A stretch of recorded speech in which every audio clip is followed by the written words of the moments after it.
리서치 1팀 최나영입니다. 제가 오늘 발표할 기업은 한섬입니다. 발표 순서는 산업 분석, 기업 분석, 투자 포인트, 리스크, 밸류에이션 순서로 발표하도록 하겠습니다. 먼저 산업 분석입니다. 패션 의류 산업은 기본 생활 욕구인 의식주를 충족시키는 필수 산업이지만 현대의 패션 의류 산업은 단순히 의복의 역할에서 벗어나 개성을 표현하고 소비자의 라이프 스타일을 대변하는 하나의 문화로 작용하고 있습니다. 이에 따라 브랜드 가치, 디자인 능력 등 감성적, 기능적 가치가 결합되는 고부가 가치 산업이라고 할 수 있습니다. 국내 의류 산업은 내수 위주의 산업 구조이므로 국내 경기 변화에 비교적 민감하게 반응하고 특히 가계의 소득과 소비 지출에 크게 영향을 받고 있습니다. 또한 업태별로는 해외 경기 지표에 영향을 받는 OEM, ODM, 그리고 내수 경기에 영향을 받는 브랜드 업체가 있습니다. 먼저 의류 OEM, ODM 업체부터 보면 OEM은 브랜드 업체에서 디자인과 패턴을 만들고 원자재, 부자재를 지정해주면 이를 위탁 생산해주는 방식을 말합니다. 보통 생산만 하는 업체는 디자인 능력이 부족하기 때문에 대부분은 이렇게까지 못하지만 추가로 디자인까지 참여하는 것을 ODM이라고 합니다. 따라서 의류 OEM, ODM 업체들은 바이어에게 주문을 받아서 인건비가 낮은 동남아 노동력을 이용하여 물건을 생산해서 납품하는 구조입니다. 매출을 계속해서 늘리려면 동남아의 공장을 계속해서 늘리고 신규로 인력을 채용해야 합니다. 그렇기 때문에 브랜드업과 다르게 성장하려면 어느 정도의 꾸준한 시간이 필요합니다. 다음으로는 브랜드 업체를 보면 브랜드 업체는 디자인, 기획, 유통에 집중하고 OEM 업체에게 생산을 위탁하는 것을 의미합니다. 따라서 생산 능력 확보, 유형 자산 투자, 인력 투자 등 막대한 고정비가 필요한 부분에서 자유로운 것이 특징입니다. 브랜드업의 수익성과 관련하여 알아야 할 지표는 매출 총이익률입니다. 브랜드업의 구조가 돈으로 의류를 구입하고 해당 의류를 판매하여 수익을 창출하는 구조이기 때문에 의류를 팔고 나서 얼마나 남는지를 보여주는 매출 총이익률을 보면 해당 브랜드의 파워가 어느 정도인지를 파악할 수 있습니다. 높은 브랜드 파워를 갖고 있으면 정가 판매가 가능해서 매출 총이익률은 증가하지만 낮은 브랜드 파워를 가지고 있으면 다음 사진과 같은 과정에 따라 판매를 하고 매출 총이익률은 감소하게 됩니다. 두 번째는 재고 자산 관리입니다. 재고 자산이 너무 많거나 너무 적으면 안 되고 적절한 시기에 적정한 양이 준비되고 팔리는 것이 수익을 높일 수 있습니다. 정확한 수요 예측을 통해 2월 재고 위험을 낮출 수 있는 효율적인 재고 관리 능력이 중요합니다. 세 번째는 판매 관리비입니다. 브랜드업에서 외주 생산비 외에 큰 부분을 차지하고 있는 것이 바로 판매 관리비입니다. 일반적으로 고정 자산이 많은 오프라인 매장의 수수료가 높고 온라인 매장이 낮습니다. 따라서 브랜드 파워를 강화하여 자사가 직접 운영하는 온라인몰을 활성화하면 판매 관리비를 낮출 수 있습니다. 네 번째는 브랜드업의 경쟁력 세 가지입니다. 소비자에게 팔릴 브랜드를 만드는 능력, 소비자에게 팔릴 옷을 디자인하는 능력, 소비자가 당사를 찾도록 유통하는 능력, 이 세 가지가 중요한데 이 중에서도 가장 어려운 것은 브랜드를 만드는 능력입니다. 우리나라 대표 브랜드 기업인 한섬의 브랜드들 역시 그렇게 고가에 팔리기까지 수십 년이 걸렸고 자체 브랜드를 갖추려고 진입한 수많은 기업들이 사라지기도 했습니다. 그러다 보니까 아예 브랜드를 새로 만들기보다는 디자인할 수 있는 인력을 데려와서 브랜드의 라이센스를 가져와서 사업하는 방식을 택하는 경우가 많습니다. 마지막으로 브랜드업의 수익성과 관련된 것은 해외 수출입니다. 해외 수출은 많이 할수록 브랜드업의 수익성에 도움이 됩니다. 다음으로는 기업 분석에 대해서 발표하겠습니다. 한섬의 매출 구성을 보면 한섬의 자체 브랜드 마인, 타임, 시스템 등 제품이 73%이고 타미엘피거, 켈빈 클라인 등 수입과 라이센스 사업을 바탕으로 한 상품이 27%로 구성되어 있습니다. 타임, 마인, 시스템 등 브랜드 가치가 높은 고가 브랜드의 중심으로 사업이 이루어지고 있어서 국내 내수 위주의 패션 산업임에도 상대적으로 경기에 영향을 덜 받는 측면이 있습니다. 그렇기 때문에 의류 소비 양극화에도 견고한 성장세를 보였고 캐주얼 의류까지 브랜드 라인업을 확대해 나가는 모습을 보였습니다. 또한 프리미엄 브랜드가 중심이다 보니 경제활동을 하는 30에서 50대 고소득층 여성이 주요 고객층입니다. 의류산업의 계절성을 보면 일반적으로 겨울 제품의 단가가 타 계절 제품의 단가보다 높기 때문에 봄과 여름보다는 가을과 겨울의 매출 비중이 상대적으로 높은 경향이 있습니다. 따라서 한섬 역시 차별화된 코트와 아우터의 강점이 있기 때문에 4분기의 매출 비중이 높습니다. 그리고 매출액에서 수입 브랜드 대비 자체 브랜드가 차지하는 비중이 높고 자체 브랜드의 매출액이 계속 증가하는 추세를 보이고 있습니다. 다음으로 연결회사를 보면 연결회사는 4가지가 있습니다. 한섬 의류와 관련한 한섬 상해와 한섬 파리가 있고 골프 의류와 관련하여 1개의 자회사가 있고 화장품 제조회사인 한섬 라이프앤이 있습니다. 한섬의 주요 영업을 보면 한섬은 여성 의류 제조 판매업이며 오프라인 유통 채널인 백화점 아울렛 직영점과 온라인 유통 채널인 자사 온라인몰 3개를 중심으로 판매를 진행하고 있습니다. 그 비율은 백화점과 직영점이 55%, 아울렛이 25%, 온라인이 20%입니다. 최근에는 온라인으로 유통 중심축이 이동하는 등 소비 트렌드가 급격하게 변화하고 있어 당사는 기존 백화점과 같은 오프라인 유통뿐만 아니라 온라인과 라이브 커머스, 차별화된 컨셉의 자체 유통망 등 다양한 채널에서 경쟁력을 강화하고 있습니다. 또한 한섬은 2016년부터 2020년까지는 매출액 증가율이 판관비 증가율보다 낮았기 때문에 영업이익과 당기순이익 증가율이 매출 증가율보다 낮았습니다. 그러나 이후 판관비가 크게 감소하면서 영업이익과 당기순이익 증가율이 매출액과 매출 원가 증가율보다 커지면서 이익의 질이 개선되는 것을 보였습니다.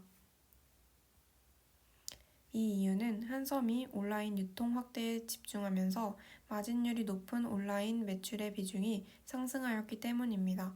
대부분의 의류업계 역시 온라인 기여도가 높지만 중고가 브랜드 중심인 한섬은 더욱더 크게 나타난 것으로 판단하였습니다. 한섬은 한섬 라이프앤의 지분 51%를 인수해 2020년 5월 7일부로 연결대상 종속 회사로 편입하였습니다. 국내 고급 패션 브랜드 운영 노하우를 바탕으로 고급화 전략을 추진하고 당사가 구축해온 프리미엄 유통 채널을 화장품 사업에 확장하여 고객 확보에 대한 경쟁력을 확보하면서 뷰티 사업의 구체적인 실적은 공개되지 않았지만 한섬 측은 계획대로 순항 중이라는 입장을 발표하며 실제 2021년 1조 3,874억 원의 역대 최대 매출과 전년 대비 49.1% 상승한 1,522억 원의 영업이익을 달성하였습니다. 이는 한섬의 현대백화점 그룹에 편입된 2012년 이후 최고의 성적입니다. 다음으론 투자 포인트에 대해서 발표하겠습니다. 투자 포인트 첫 번째는 자사 온라인몰 강화 및 확대에 따른 영업이익률 증가입니다.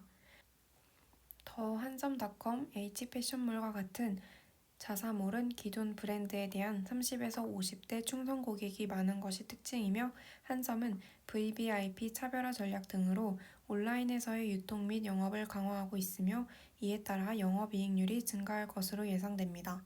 또한 신규 런칭한 자사몰인 EQL은 밀레니얼 세대를 타겟으로 제작된 한섬의 온라인몰로 약 200여 개의 브랜드와 자체 브랜드를 포함하여 편집샵 형태로 운영하고 있습니다.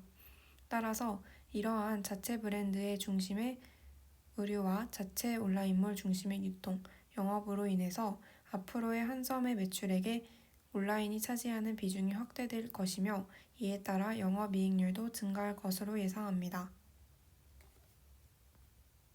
투자 포인트 두 번째는 화장품 사업 확대입니다.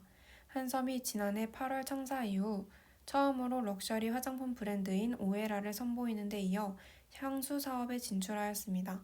한섬은 프랑스 유명 향수 유통업체인 디퍼런트 레티튜드와 한국 독점 유통 계약을 체결하고 향수 편집숍인 리퀴드 퍼퓸바를 오픈하여 화장품 사업을 확대해 나갔습니다.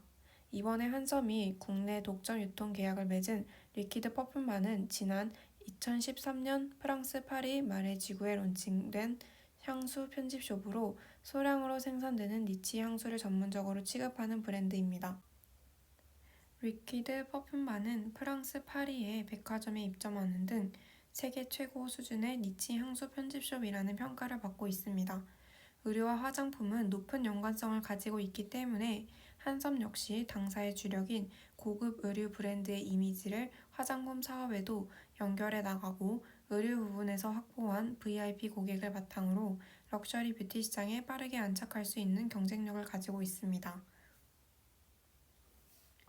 또한 과거 신세계 인터내셔널에서 화장품 브랜드 비디비치를 인수하고 신세계의 면세업 자회사인 신세계 DF에서 비디비치가 면세점의 주요 타깃인 중국 시장에서 인기를 끌면서 시너지를 내며 화장품 사업으로 실적을 개선을 한 점에 대해서 고려할 때 유사한 사업 구조를 가진 한섬 역시 화장품 사업을 현대백화점 면세점, 한섬 자체 온라인몰을 통해서 화장품 사업에서의 좋은 실적을 낼 수 있을 것으로 예상됩니다.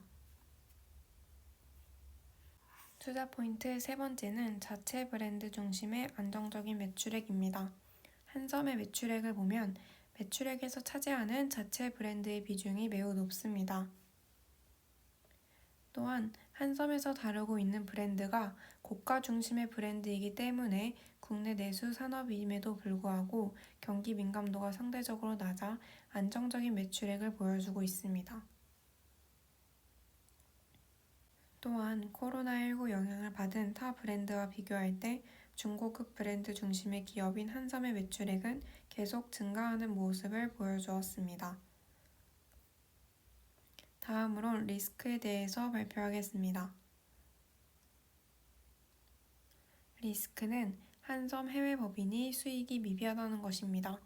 한섬 측에 따르면 해외 사업은 그 비중이 크진 않지만 매출이나 수익보다는 글로벌 트렌드와 현지 반응을 수집하는 안테나숍 역할을 하는 경향이 가능하고 이를 통해 국내외 브랜드의 가치를 높이는 선순환 효과가 크다고 말하고 있지만 코로나19로 인해서 해외 사업이 부진을 겪고 있고 이 외에도 매장을 운영하는 프랑스 법인을 제외하면 사업법인이 아닌 쇼룸 운영이나 해외 브랜드를 관리하는 운영법인의 역할을 하고 있기 때문에 코로나19 완화로 해외 사업이 재개 및 확대가 되고 있지만 당분간 해외 법인 적자는 지속될 것으로 예상됨에 따라 리스크 요인으로 꼽았습니다. 다음으로는 밸류에이션에 대해서 발표하겠습니다. 먼저 2022년 예상 매출액은 2021년 온라인 매출액이 20%를 차지하고 있고 약 10%씩 증가했기 때문에 30%로 예상합니다. 또한 기존 매출액에서 오프라인이 차지하는 비중이 70%이나 코로나19로 인해서 20% 이상 감소했기 때문에 2022년에는 코로나19 완화로 인해서 오프라인이 확대됨에 따라 20% 이상 증가할 것으로 보아서 20%로 잡았습니다. 2022년 예상 매출 원가는 기존의 온라인 매출 비중 확대 이후인 2년치의 매출액 대비 매출 원가가 40%가 나왔기 때문에 이를 반영을 해서 매출 원가를 계산하였습니다. 그리고 2022년 예상 판관비는 판관비가 기존의 평균 약 50%가 나왔는데 판관비 20년도, 21년도 사이가 약 2%씩 감소했기 때문에 앞으로 온라인의 확대에 따라서 5% 감소할 것으로 예상하여 판관비를 계산하였습니다. 2022년 예상 영업이익은 2022년 매출 총이익에서 판매관리비를 빼서 계산했습니다. 그리고 2022년 예상 영업외 손익은 5년치 평균으로 계산을 했고 2022년 예상 법인세는 2021년과 2020년에 영업이익 대비 법인세 비율의 평균인 26.5로 계산을 했습니다. 2022년 예상 당기순이익은 세전순이익에서 법인세를 빼서 계산을 했습니다. 2023년 예상 매출액은 2023년 온라인 예상 매출액을 35%로 오프라인 예상 매출액을 25% 증가로 예상을 했기 때문에 3년치 매출액 평균에서 각각 35%, 25%를 곱해서 매출액을 계산하였습니다. 그리고 2023년 매출 원가, 판관비, 영업이익, 영업외 손익, 법인세 당기순이익은 앞전에 발표한 2022년과 동일한 방식으로 계산하였습니다. 따라서 2022년 예상 EPS는 7,073원이 나왔고 타깃 퍼는 동사의 퍼와 동종산업의 퍼 8.04의 평균값을 내서 7.845가 나왔습니다. 따라서 상승 여력은 59.9%로 투자 의견 바이를 제시합니다.